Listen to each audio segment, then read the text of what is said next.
Hi, my name is Dr. Marlene Merritt, and I'm here to explain blood sugar because I realize that nobody really understands blood sugar really well, which is why I've kind of made this video called Blood Sugar for Dummies. So in describing blood sugar, the reason I'm doing this is because I want to be able to have people understand what happens when they eat things and why they can't seem to lose weight and why this whole country has an epidemic of being tired and feeling terrible, basically. So let me kind of explain what happens we'll start out with if it's a normal person.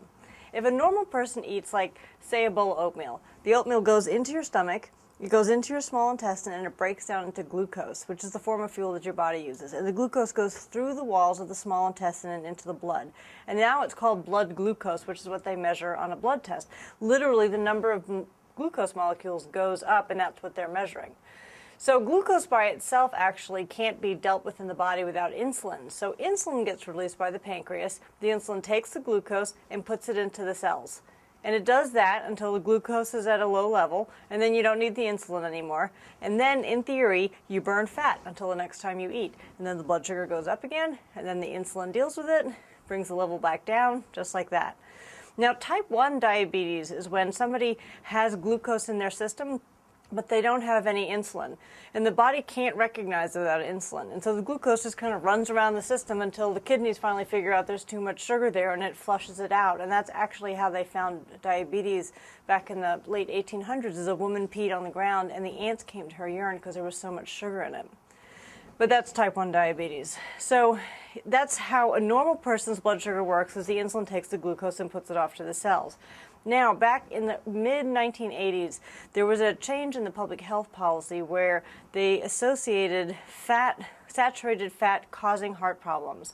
And so then began what is really a low-fat health policy. And so that low-fat health policy had people eating like a bowl of, if you were being healthy, it was a whole grain cereal with skim milk, and you'd have like a half a banana and a small glass of orange juice. And then you'd go to lunch and you'd have a sandwich, and if you were really healthy, it was whole grain and low-fat turkey and baked potato chips and maybe a diet soda. And then in the afternoon, maybe you'd have a whole grain granola bar. And then at dinner, you'd have like pasta with vegetables, or you'd have like a, baked chicken with rice, but you wouldn't put any butter on the rice, like that. And so all day, your blood sugar would go up and down all day. And your system dealt with that for a while, but at some point it started to break down because it was an enormous amount of carbohydrates for what your system is technically able to handle. So how it started to break down is your body started to predict you were going to have a carbohydrate. So when your blood sugar started to rise, your body would give you insulin, but it would give you too much. So now what would happen is the insulin would do its job. It would take the glucose out of the system and put it into the cells. And the problem here is that you still had insulin left. And insulin left in the bloodstream does a few things. One is it causes sugar cravings. The insulin in your bloodstream is what causes you to want more carbohydrates, more sugar. And so people will then, because insulin wants to be entertained with sugar. So people then would go and they'd have sugar cravings and they have carb cravings all day. So if you eat more carbohydrates, again, the insulin will go up. So it goes back and forth like this all day. Insulin in your bloodstream also tends to cause what's called reactive hypoglycemia. The reactive hypoglycemia is because your system reacts by giving you too much insulin. And hypoglycemia is where the insulin drives down the blood sugar too low. There has to be a base level of glucose in your bloodstream because 30 to 40% of your brain function comes from this. So you need to be able to have good glucose in your system to keep your brain functioning. So when the insulin's in your bloodstream and it drives the glucose down too low, now you can't function. And people walk around saying, I can't think, and I'm too tired, and they're irritable, and they can't concentrate, and they have terrible memory. That's all because your brain's basically not being fed. So that's reactive hypoglycemia, like too low blood sugar, but you could also call that too much insulin. Then the last thing that's for most people, what's most predominant for them, is that the presence of insulin in your bloodstream completely prevents you from burning fat. So now you have kind of an interesting thing happening. You have no energy coming from your bloodstream because you have no blood sugar there, and you can't access fat, which is the storage unit for fuel for your body.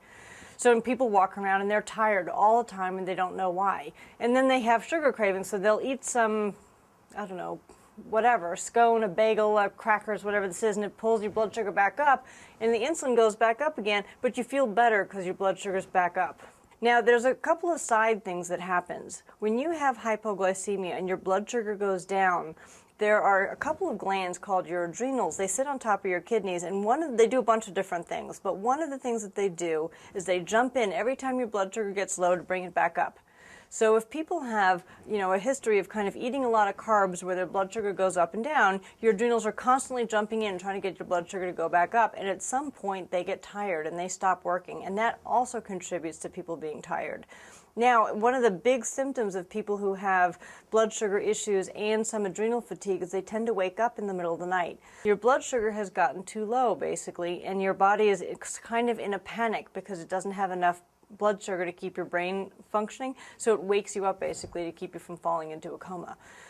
So that's what happens on the aside. So when people talk about adrenal fatigue, yes, adrenal fatigue is rampant in this society, and one of the main reasons for it is because people don't manage their blood sugar properly. So going back to where we were here from hypoglycemia. So now if somebody has insulin constantly in their bloodstream going up and down, at some point what happens is what's called insulin resistance. And that's because those cells that took the glucose, they get kind of tired of being bathed in insulin all the time. And so they start becoming resistant, and they don't want to pick up the glucose when the insulin molecules are bringing it by. And so what happens is a couple things. One is the glucose starts to back up in the bloodstream. Now, the body manages this for quite some time, and it does this by turning that glucose into fat. And in doing that, it's not a natural pathway. It kind of has to force that to happen. And the middle step between that is triglycerides. And so when somebody comes in and they have high triglycerides on a blood test, I know it's almost always because they're eating too many carbohydrates. So you've got fat being made over here from the glucose that's in your bloodstream. You have an inability to burn fat because you have insulin constantly present in your blood. And then the other thing is insulin resistance causes something called metabolic syndrome. And metabolic syndrome is kind of a bunch of different symptoms, but what we see most often is that it causes hormonal problems. And the hormonal problems it causes are in women, it causes high estrogen and high testosterone. And so when you see like those older women and they've got like thinning hair up here, that's male pattern baldness from high testosterone. Now for men, it causes high estrogen and low testosterone. And what that looks like in men is they get man boobs and a beer belly. That's what high estrogen causes. And that's metabolic syndrome as a separate thing, just causing hormonal problems. But on the side there, you also have weight gain that comes from estrogen. This is the reason that they inject estrogen into cattle, is because it causes weight gain in cattle. So what you've got is high estrogen. It has its own little vicious circle happening over to the side. High estrogen causes weight gain, which causes fat cells. Fat cells manufacture their own estrogen, which then causes weight gain. And so you've got that going on there. So basically, you've got weight gain happening because you have estrogen in your bloodstream preventing you any access to fat. You have glucose backing up in the bloodstream and the body converting it into fat. And then you have estrogen levels causing you to retain fat and create some more. So this would be why nobody's losing weight in this country. So as what we've done now, so we've gone from hypoglycemia, we've moved into insulin resistance because it's all along a line here. And so most of the patients that we see have some combination of hypoglycemia and insulin resistance. Some people are flat out in insulin resistance. But as time marches on, what happens then is people start becoming diabetic. And the way that happens is because at some point the body cannot convert enough glucose over into fat through the triglyceride cycle I was just telling you about. And so the glucose starts to back up in the bloodstream. And then people come in, they're like, I can't get my blood sugar under control, it's too high. It's like, okay, well, so what the body does is it basically kicks your pancreas in an effort to try to have it put out more insulin to manage all of the glucose that's in the bloodstream. And at some point, the pancreas gets tired, and then you have diabetes. And it was all along a line like this. The whole thing is simply a progression, and it is actually reversible, but it is a progression. 81% of people at the age of 55 are diabetic or pre-diabetic. 81%, so that's 4 out of 5 adults at the age of 55. Now, this doesn't come out of the blue. It comes because they haven't managed their blood sugar for decades, basically. It's kind of like this when I describe it to people. It's like you're given a certain amount of points for carbohydrates in your lifetime, and most people have used those all up before the age of, say, 35. And so from this point forward, you actually, if you want to be healthy, you don't get to go back to how you were eating there. Like, we've used up all of our points. Now we've got to figure out what to do from this point forward to keep from being sick or ending up as diabetes.